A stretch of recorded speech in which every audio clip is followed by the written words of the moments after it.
Hey, Facebook. I'm a little later coming to you today than normal. I had a lunch meeting. I was trying to stay here in the shadows so I could be out of the sunshine, but had a lunch meeting out here at Faro Blanco Resort in Marathon, Florida today, and you can see it's a beautiful day. The water's flat, calm.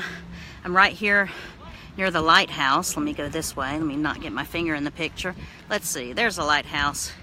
So you can see it's a gorgeous day, high in the low 80s here in Marathon, and had a lunch meeting, last meeting before we go to Christmas break and people go on their travels. So it was good to see some friends, and we laughed and cut up and just had a really good time. So it was fun. But I wanted to share with you one thing that I always recommend doing. I have a lot of clients that have interview shows. And as you grow into your interview show, you quickly begin to realize that you need to have an opportunity to speak to your audience. And one of the ways you can speak to your audience is not just bringing on your intro that has the music and that sort of thing and then going right to introducing the guest, but you need to do an individual intro to sort of speak to your audience. It's sort of like a warm-up. It's sort of like being able to sort of introduce the guest, to set up what you want them to get out of the show. It gives you an opportunity to build rapport with your audience. It also gives them an opportunity to get to know you a little better. I have several clients that are just phenomenal at doing these intros where you feel like you're included, you feel like you're kind of getting a little peek into the host's life, and that's what people want. And so they want a little bit more of you. So don't be afraid to take that time. I recommend, if you're doing an interview show, you do a custom episode intro and outro, and you can do them all in one take, record it all on the same track, do an intro, say what you're going to say, tell them why you're bringing the guest on,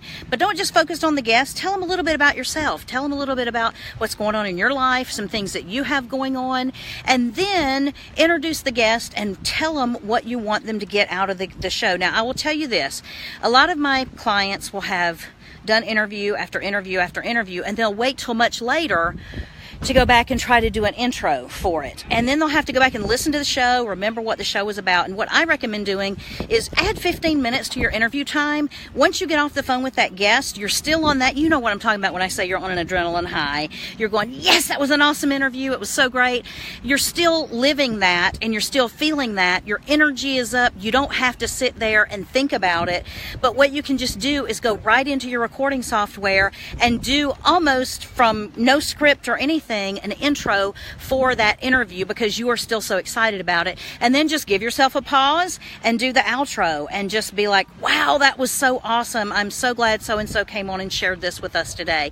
So there's a lot you can do to sort of take back your interview show so that at least your brand, because you are your brand, even if you're doing an interview show, you have people coming to the show to hear what you have to say about it. They want to hear what you've learned, what the content, how the content relates to what you're doing. They want to learn how you feel about the content. It kind of gives them an insight into your philosophy and that sort of thing, which is all critical for you to reveal that to your audience, especially if you're going to ever try to group them together and sell them something, or you're ever going to try to coach them, or you're ever going to try to do anything like that. So take advantage of those custom intros and outros before and after your show, because when you do that, you still put your mark on it. You still introduce, you sort of become the facilitator of the content. And you know when you just got off the interview what was important, you know what blew you away, and you can tell people, now you're going to hear in this interview, I was shocked when so-and-so said this or that or the other. And just talk a little bit. Don't be afraid. I think sometimes we hear so much that you got to get on, you got to get right to the show, don't waste your people's time. But you know what? You've got to take the time to build that rapport so people know what you're doing, they know who you are, they know why it's important for them to hear your take on the information, and why it's important that that guest is someone you selected to bring on the show. So take the time to do custom intros and outros for every one of your interviews. I know it takes a while to get used to this and embrace it, but it is part of you becoming your brand. So the sooner you do that, the more your audience will respond to it, and the more you'll be able to sort of feel like you're cultivating a following, even though you're relying on experts from your industry and from your niche to sort of come on and provide the expert content every single time. So anyway, that's my tip for today. Use the custom intros and outros when you're getting ready to record. Add 15 minutes to your interview time, and then once you get off the phone with that interview, go right into recording your intro and outro. Get that all done. That way that episode is ready to be edited in its final. You don't have to do anything else to it. You don't have to go back and listen and script out an intro. You don't have to listen to script out an outro. You know what you want to communicate. So once you do that and get in the habit of doing that, your workflow will improve. You'll spend less time trying to get your interview shows out the door or to your editor or to anyone else that's helping you produce them. And then that gives you more time to build rapport with your community and to focus on the things you're doing with them. So I hope that helps you a little bit today as you're planning your interview shows, because you should feel empowered to take back that time, because it's your show and it's your audience, and you don't have to give all that time to your guests. So I want to empower you to do that.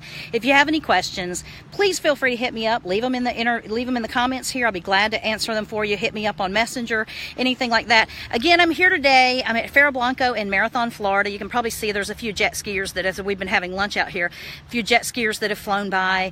A lot of people in town for the holiday, so it's a good vacation destination for those of you that are feeling a little chilly.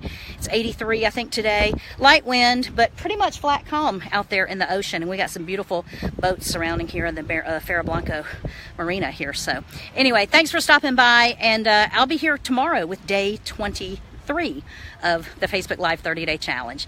So have a good one. You guys have a good weekend. Hope you get lots of your Christmas stuff all taken care of and wrapped up, because time's running out.